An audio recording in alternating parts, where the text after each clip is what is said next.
정보가 있어서 힘들지만 거기서 자기가 원하는 정보를 찾아서 그걸 가지고 공부를 할 수 있는 스스로의 학습 전략을 짤 수 있고 스스로의 방향성을 설정할 수 있는 그런 능력을 갖추는 게 가장 필요하다고 생각합니다. 네. 정말 가장 중요한 거는 자기 의지인 것 같아요. 그렇죠. 네네. 근데 그 의지를 자극할 수 있는 그런 여러 가지 환경들이 있으니까 또 그런 부분은 또 어떻게 보면 행복하게 생각할 수도 있는 것 같고요. 맞습니다. 예. 자, 그럼 끝으로 우리 교수님. 많은 분들, 이 방송 보고 계시는 분들이 이제 영어로 공부하시는 분들이고 학생분들도 많으신데요. 그러니까 그런 학생들에게 영어 공부는 또 이렇게 하라. 간단하게 팁 한마디만 부탁드리겠습니다. 네. 제가 영어 선생님이다 보니 제일 많이 받는 질문이 저 어떻게 하면 영어 잘할 수 있을까요? 그 질문을 정말 많이 받아요. 근데 저는 그렇게 생각합니다. 영어의 왕도 없고요.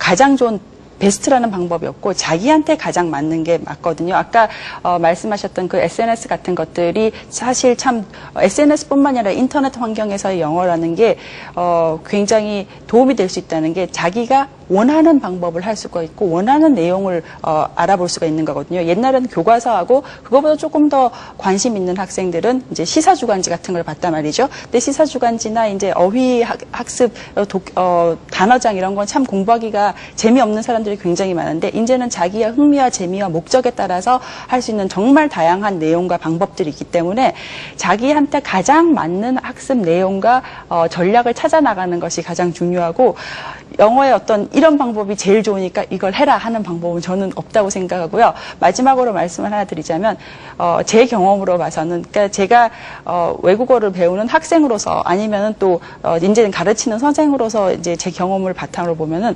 영어는 시간과 노력에 분명히 필요합니다. 그래서 조금 공부하고 어떻게 많이 해볼까 아니고요. 많은 시간과 많은 노력을 투자해야지 느는 거거든요. 그래서 이게 만약에 영어가 항상 쓰이는 언어면은 이 노출이 많아서 괜찮은데 우리나라처럼 영어가 외국어로 쓰이는 환경에서는 노출이 없기 때문에 정말 부단한 노력과 시간을 많이 투자를 해야지 되는 거니까 여러분들이 조금 공부하셔서 안 는다에 대해서 절대로 절망하시면 안 되고요. 조금 더 공부하시면 그만큼 늡니다. 저는 그 말씀을 꼭 드리고 싶네요. 예. 자, 오늘 좋은 말씀 주신 송지신 소장님 그리고 이상민 교수님께 감사의 말씀 드리겠습니다. 오늘 나와주셔서 고맙습니다. 감사합니다. 감사합니다. 고맙습니다.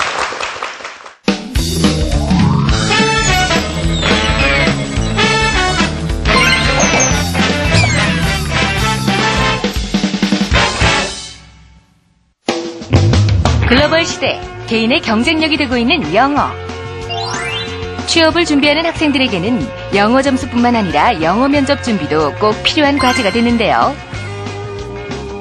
최근 대기업들도 글로벌 인재를 선발하기 위해 필수적으로 영어 면접을 보고 있습니다. 그러나 현실은 구직자 10명 중 5명이 역량 발휘가 어렵다는 이유로 영어 면접을 피하고 싶어하는 실정. 면접에서 내 생각을 영어로 잘 설명하기 위해서는 무엇을 준비해야 할까? 영어 궁금합니다. 지금 시작합니다. 예, 올 하반기 대기업의 채용 규모가 지난해에 비해서 25%가량 늘 거라고 예상을 하고 있다고 해요. 네. 지난해 정말 그야말로 취업 대란이었는데 올해 그 취업을 준비하고 계신 분들한테 정말 반가운 소식이 아닐 수 없을 것 같습니다. 맞습니다. 네. 특히 이제 신입사원들을 모집하는 회사들을 봤을 때 이제 신입사원들의 여러 가지 능력 가운데서요. 영어 말하기 능력을 가장 또 손꼽아 본다고 하더군요. 네, 그만큼 이제 영어의 중요성이 앞으로도 계속해서 커질 거라는 얘기가 될 것 같은데요. 그래서 토큰 이슈 영어 궁금합니다. 이번 코너에서는 이 말하기 비중이 높아진 취업 시장에서 이 어떻게 하면은 이 좀 취업을 좀 쉽게 할 수 있는지 편안하게 할 수 있는지 좀 쉬운 건 아니겠지만 그렇죠. 네. 좀 알아보도록 하겠습니다. 자, 그래서 저희가 전문가를 모셨는데요. EBS FM에서 비즈니스 영어를 진행하고 계시죠. 쉐인함 선생님 모셨습니다. 어서 오십시오. 안녕하세요. 네, 그리고 쌍용건설 인사총무부의 김민식 팀장님 나와주셨습니다. 안녕하세요. 어서 오십시오. 자, 먼저 쉐인함 선생님 지금 EBS FM에서 비즈니스 영어를 하시고요. 또 인터뷰 코너를 또 따로 진행하고 계시죠? 예, 맞습니다. 그럼 학생들이 영어 인터뷰에서 가장 어려워하는 부분은 어떤 부분일까요? 네, 가장 어려워하는 것이 이제 가장 많이 듣는 질문이 이 영어로 어떻게 하면은 좀 멋있게 표현할 수 있을까? 이런 거를 어떻게 하면은 좀 영어로 뭐 어떤 단어가 좋은지, 어떤 표현이 좋은지 그런 질문들을 많이 받는데요. 제가 그런 분들에게 대답해 주는 것은 이제 영어와 한국어는 이 언어 자체가 너무 다르기 때문에 한국말로 생각해서 그거를 번역한 다음에 그거를 외워서 이제 이렇게 말하기 연습을 하시다 보면은 이 단계가 너무 많다 보니까 이게 너무 어렵고요.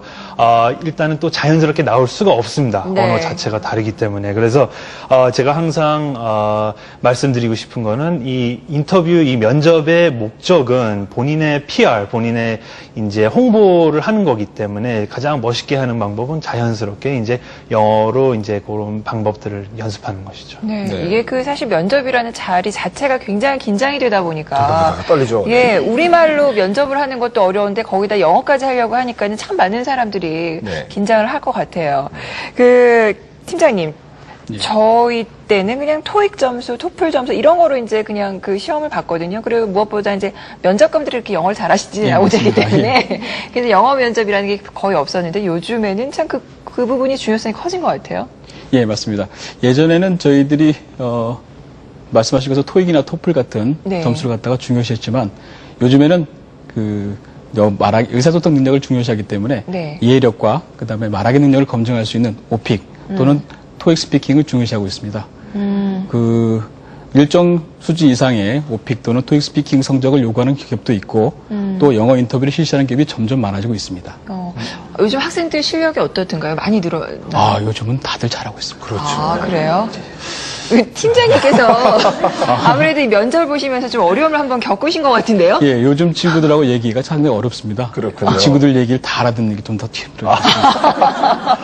아니 근데 요즘 그 영어 인터뷰 추세가요. 예전만 초기만 하더라도 네. 아주 간단한 단답형 질문들 뭐 What is your name? What was your major? 네. 이런 것만 물었었는데 네. 요즘은 그 면접관과 학생들 또 학생들과 진짜 취업 그 신입 사원들 간에 네. 디베이트 토론을 시킨다고 하거든요. 굉장히 학생들이 부담을 받겠어요.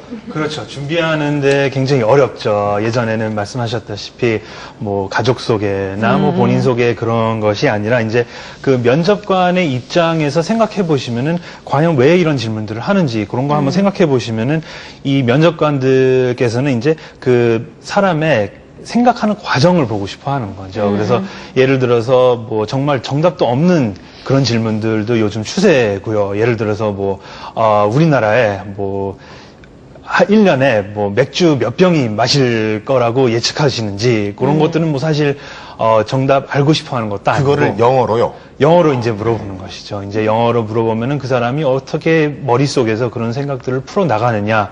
그 이유는 이제 이 면접관도 앞으로 이 사람과 같이 일을 해야 하는데 만약에 프로젝트가 있고 그런 목표가 있는데 같이 일할 수 있는 사람인지 이 생각하는 과정이 같은지 그런 것들을 보는 것이죠. 근데 그게 질문은 알아듣고 이제 대답도 생각이 났는데 중요한 건 이제 이게 영어로 이렇게 막 말이 나온다는 게 얼마나 답답하겠어요. 말을 하고 싶은데. 예. 그런데 이제 지금 팀장님 말씀으로는 네. 요즘 그 취업 준비생들의 실력이 지금 대단하다는 말씀이세요. 그렇죠. 그 충분히 그 정도 가능하다는. 예, 그리고 많이들 하고들 있습니다. 어. 그리고 저희 경험으로도 해외 현장을 근무해 보니까 네. 영어로 다 의사소통하는 게 아주 필요합니다. 예. 그러니까 이제 해외에서 또 그런 업무가 많다 보니까 그 직원들한테 그런 영어 능력을 그 많이 그 요구를 할 것 같고요. 그 외에 또 이제 현지인들과의 그 자유로운 의사소통이 되려면은 그 외에도 뭐 좀 필요한 점들이 있을 것 같은데요. 제가 그 말씀하신 그 현장에서 근무하다 왔는데요. 아, 네. 예, 직접 현지인들하고 거기 발주처하고 그다음에 저희 직원들 그다음에 기능공들하고 얘기하다 보면은 당연히 영어를 써야 됩니다. 네. 영어 사용 없이는 절대 그런 건물을 만들 수가 없습니다. 네. 그 우리가 평상시에 생활 영어라고 배우지 않습니까? 네, 네. 그러니까 뭐 우리 학원에서든지 학교에서든지. 근데 일상생활에서는 써도 되나 이런 인터뷰에서는 쓰면 안 되는 말이 있다면서요? 있을 것 같네요. 물론 있죠. 네. 뭐 영어에도 존댓말이 있는 것처럼 여러분들 다 이제 아실 테지만 이 영어로 물론 프로페셔널하게 들리는 것이 가장 중요하다고 생각해요. 그것이 항상 뭐 프레젠테이션 하는 것이 아니라 항상 회의를 이끄는 것이 아니라 예를 들어서 이분과 점심도 같이 먹을 수 있는 거고 회사 밖에서도 만날 수도 있는 거고 출장도 같이 다닐 사람인데 그런 것들을 이제 그런 영어도 따로 이제 공식석상하고 좀 다른 그런 표현들이 있는 것이죠, 영어도. 혹시 쓰면 안 되는 영어들 어떤 게 있는지 좀 몇 가지 예를 좀 들어주실 수 있으실까요? 일단 면접에서는 예를 네. 들어서 면접관이 한 질문을 네. 잘 못 알아들었다. 그러면은 거기서 what? 그렇게 물어보시면은 좀 이제 우리